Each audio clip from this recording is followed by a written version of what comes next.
All right, everybody, welcome back. It is my favorite time of the week because it is Monday morning, which is when they reveal the new skill info for the new Sinner stuff. This week includes Fallible Yisang, the new He Ego, as well as Princess of Land Rodya, the new 3-star ID. So we'll go through these and I'll explain how they work, as well as their applications, as well as some team building and, how basically how to use these skills. Let's get started. Starting with Fell Bullet Yisang, just like the Heathcliff version, it is a Fell Bullet, and it will be Poise and Bleed synergy. So, great for Bleed stuff, great for Poise stuff. You might see this be used for Peckett First Mate, or you might see this be used for Blade Lineage Salsu. We'll see in the coming when we read this skill here. First and foremost, the passive. This passive, next, after attack, if the target is killed, gain poise count. So this is a great way for Yisang to gain kills, rack up kills, as well as keep that poise count high to keep racking up more kills. So it is a skill that helps him win more, which is fantastic because poise is hard to keep the count up. I'll be honest, sometimes. If you don't have a good support or you're using a lower rarity ID, it can be harder for sure. This is a great way to do so. Torn Memory is going to be the ego resource, which doesn't do anything by itself, but will be the fuel for the parts of the skill coming up. The way Fell Bullet works, if you've seen the Heathcliff one, you'll know how it works, but the first part of Fell Bullet before the attack is the part where it generates the Torn Memories, which will be used later in the attack itself. So, let's start. Fell Bullet targets the ally with the least HP. This means that you will be attacking your ally and you will be hitting your ally, okay? Let's not get this twisted. You will be hitting your ally will take some damage. And if you don't have any allies, then I guess you'll hit him. If he's solo, then I guess you're fine. But before the attack, you'll gain highest resonance plus X Torn Memory, which means that if you have 4 lust and let's say 2 pride, then you'll gain 4 plus X because 4 was your highest resonance. Now, if that resonance was pride, then you'll gain highest resonance times X. So let's flip it around. Let's say you have 4 pride and 2 lust, then you will be gaining 4 times X Torn Memory instead, which is going to be a lot of Torn Memory. And we'll see how that's used in a second here. You'll gain poise for every X number of Torn Memory, maybe 2 or 3. So a great way to gain poise potency before you deal the pain out to your ally here. And you'll see why that's important. And then after the attack, you'll lose Torn Memory. So basically, it's saying that after the attack, the Torn Memory is only going to be specific to the ego. It won't carry to outside the ego. You only gain it for the ego and then use it for the ego. So first coin, the first of 2 coins, it is a 2-coin pride skill, as you can see, will damage the main target, which is going to be the ally, basically. If you watch the video, you can see he shoots Heathcliff, and then it goes behind him, right? The main target is an ally, deal X plus X times more damage for every Torn Memory. So it does more % damage every Torn Memory you have. So the higher you stack it up, the more you'll be hitting your own teammate for damage. And if you manage to kill your ally, you will give yourself and half your team a buff. Half your team gets a poise buff, which is going to be great for poise teams if you don't care about the allies. And you also gain some ego resources for skills 1 and 2. If you're getting pride resonance, chances are you're going to gain pride affinity resource as well with this use of this skill. However, if you fail to kill the ally, you'll just gain poise for yourself. Poise potency. So, why does this kill your ally? Because if you get farther into the game, you will see a new trend in the newer chapters where instead of fielding 6 guys, you will field all 12 of your sinners as a first wave of 6 and then a bench wave of 6. And then when a sinner dies, you'll replace with one of the bench sinners. So every sinner gets a turn. The end goal is that every sinner is going to be pushing as part of a team comp.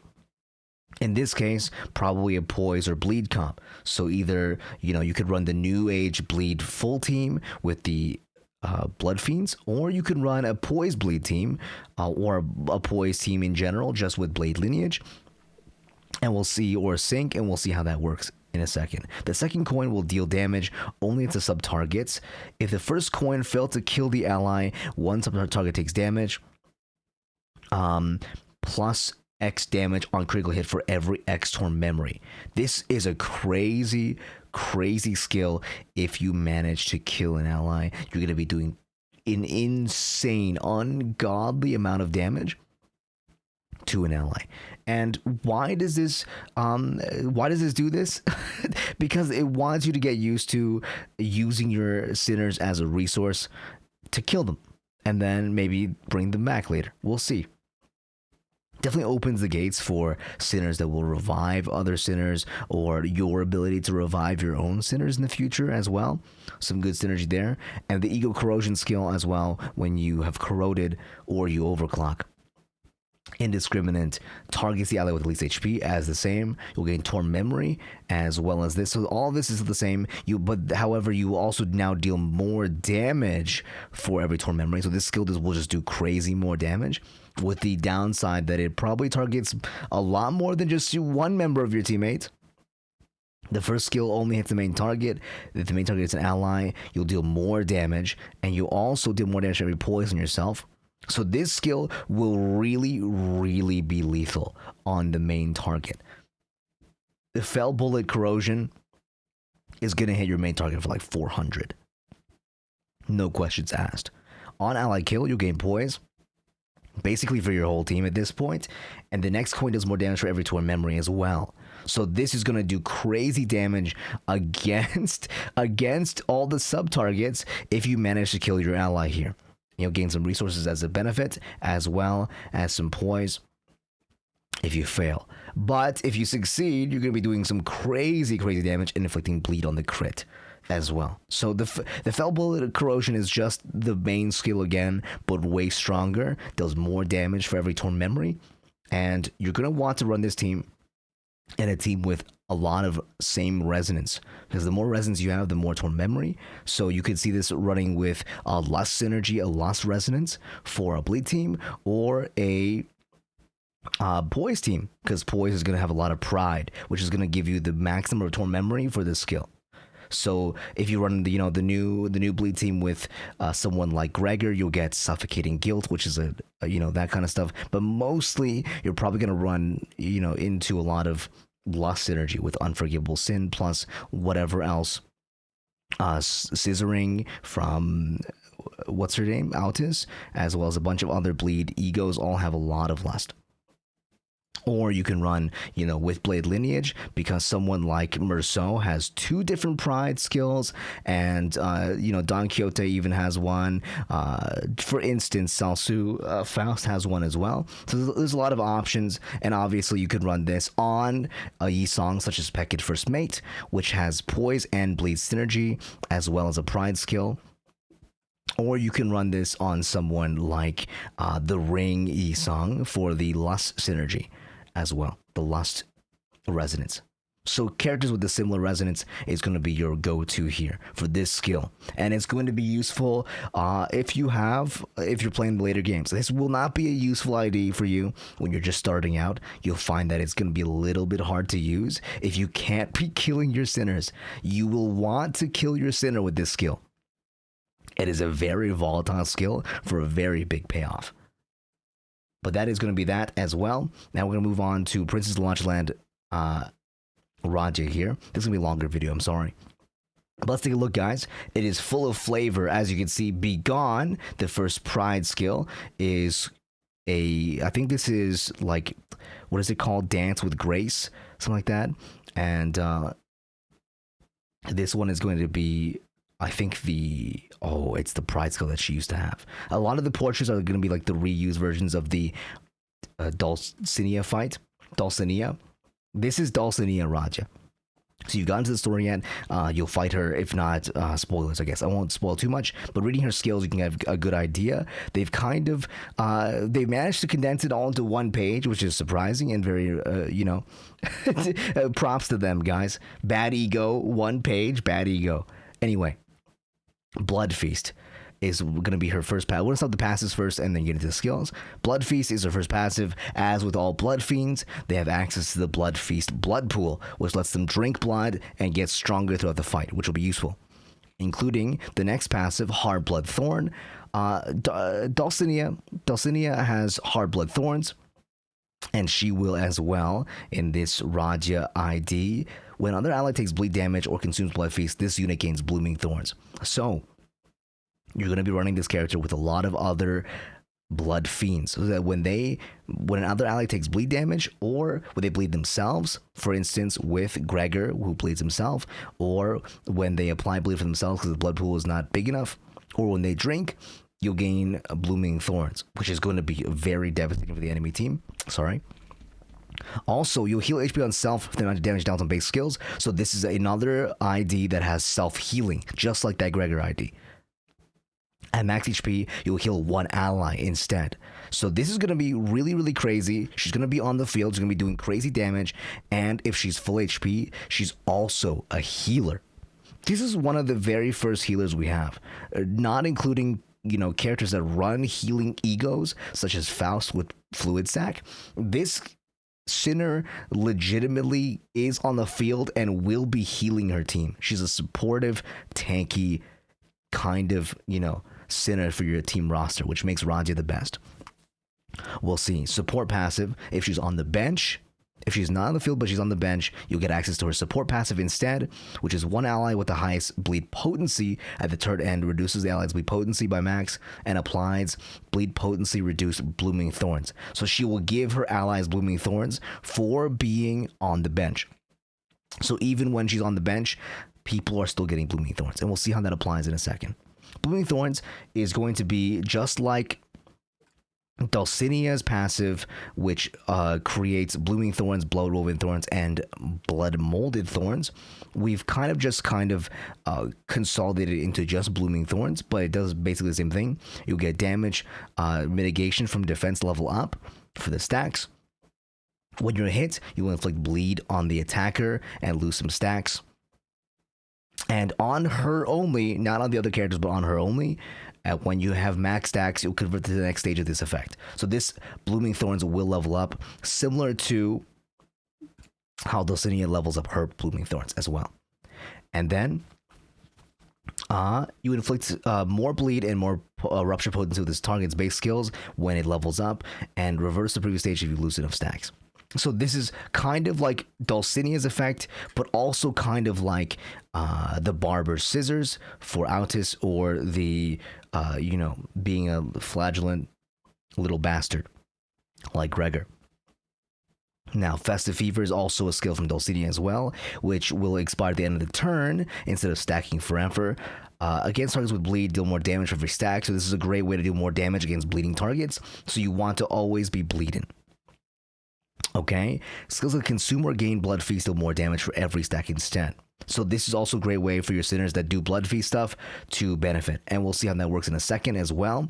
Starting with her defensive skill, it is a clashable guard. Another clashable guard, which is going to be great for 2 coins, doing some great damage. On use, reduce the bleed count for your 2 other allies with the highest bleed count, and increases Blood Feast by a certain amount as well. If this effect reduces bleed count to 0, bleed expires.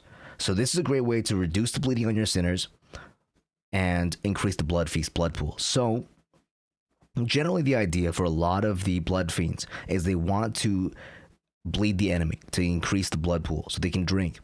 But if they're out of drink, then they're going to bleed themselves to increase the blood pool.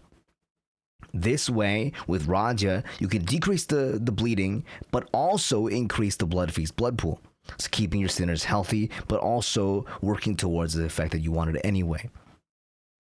And you're going to be reducing a lot for Blood Fiends as well. And on Clash Win, you'll gain Blooming Thorns on yourself, which is going to be crazy, amazing source of bleed application. As per this, it's going to be insane for bleed potency.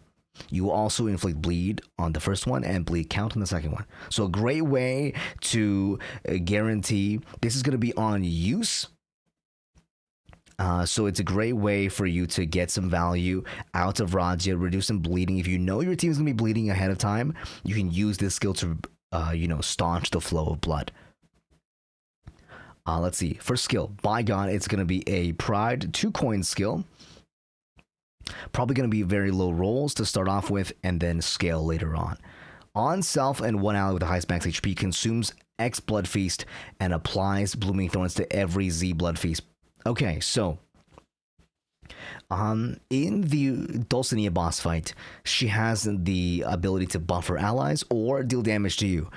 In this Rodya ID, they've combined them. So now it also does the support and does the attack at the same time. So you get both best of both worlds.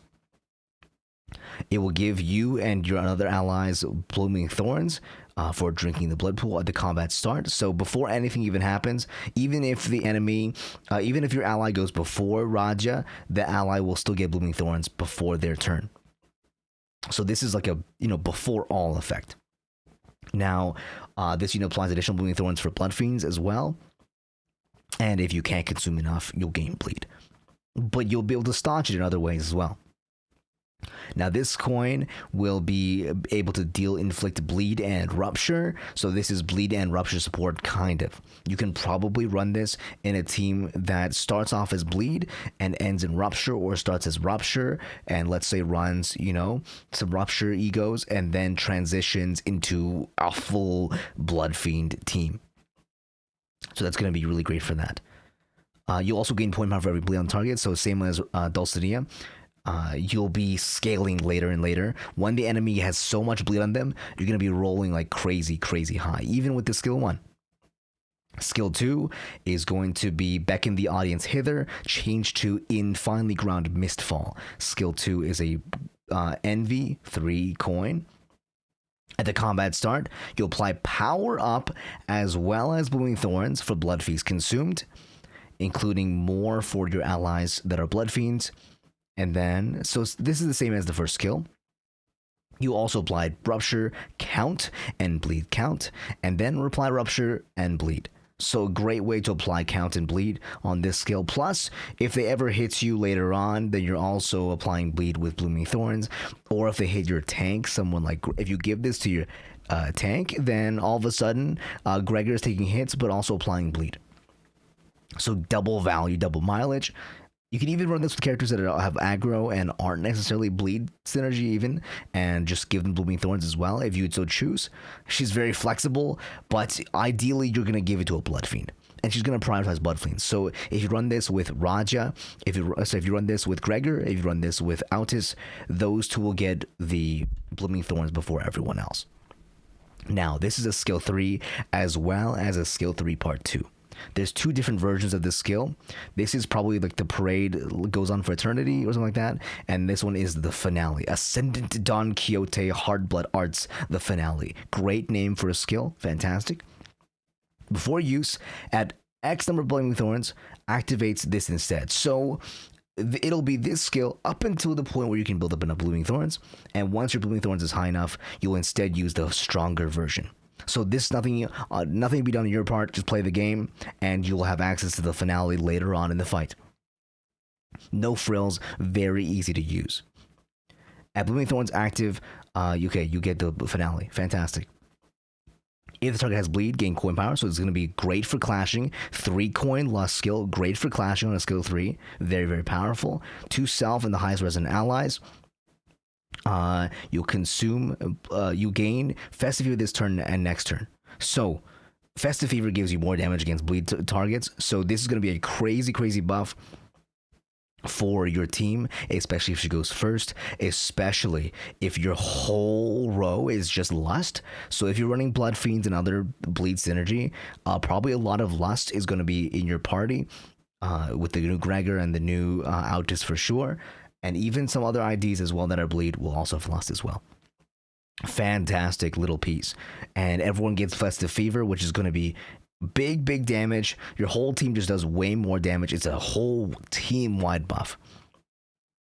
If you can have enough resonance, obviously. To self and the highest resonant allies, applies Blooming Thorns, so your allies also get Blooming Thorns on top of that all. Plus, you get Bleed Rupture count, plus you get Bleed Rupture potency, and again. And then the finale is going to be the stronger version of that skill. Same as above. However, you'll also apply. Let's see. You will consume all the Blooming Thorns yourself after this skill, but you're going to do some crazy damage for every Blood Feast consumed by this unit. So as the time goes on, when you consume more and more Blood Feast blood pool, this will do more and more damage. The finale is going to be a skill that is a crazy nuke. Honestly, I could see YouTube video showcases of this skill doing like 2,000 damage. I will be honest. With all the buffs and all the other stuff and all the, ego gifts you get in MD, easily could be like a boss one-shot nuke if you're good with it. Plus it, procs the rupture counts, plus it applies bleed, and all the cool stuff. Overall, this ID is going to be fantastic for the Bleed team. It's going to be your piece in the last piece, the last nail in the coffin. Speaking of nail in the coffin, probably going to be running this ID with egos such as Hex Nail, which has Bleed synergy as well as Nail synergy and Curse synergy, plus is a heal. Sanguine Desire as well is a great option for this version of Rodya. And this version of Rodya is just very solid. Overall, it is a kind of a support semi-tanky character that does a surprise amount of burst later on. Mostly it's going to be for a great way to apply a little bit of extra bleed to everybody, and as well as keeping your team healthy with her passive Hard Blood Thorn, which will heal allies and herself throughout the whole fight based on the damage she does. So she does more damage, she heals more. She heals more, she does more damage. So it's like a never-ending, self-perpetuating loop that is going to be great for the Bleed team. Definitely going to run this with Blood Fiends, because Blood Fiends get so much benefit from playing with her. And some other characters as well, for sure. You might run this alongside, you can even run this with Pointillism Yisang. You can run this with the Red Eyes and Penitence version of Ryoshu. There's other Bleed IDs that can go well. You can even run this with Run Who Grips. You can run this with Rhino Merceau. And you can even run this with the one who shall grip Sinclair, because Sinclair does have a skill, I believe it's called Amoral Reenactment, that is also a Lust skill. So you want high Lust synergy in this team in order to make this really pop. But yeah, guys, two very cool IDs. One of them being, one ego, one ID. The Yisang ego is going to be really cool and fun to use, fun to see people try to use at this point in the game. I think it's one of those IDs or egos, that may not have that many applications going right now, but in the near future, you're going to see this really pop off. But this one, if you're running a Bleed team right now or wanting to build one, and you have Blood Fiends, if you have Gregory, if you have, if you have Autis, or you have some other strong Bleed egos, Bleed IDs as well, you're going to be wanting to pick Rodya up for sure, 100% for this team. She's an invaluable piece to the puzzle and basically makes Bleed a top tier team. I mean, with Autis and Gregor already very strong, but now even stronger. That's those two. Thanks for watching, guys. I appreciate you. I'll see you guys next time. Peace. Late.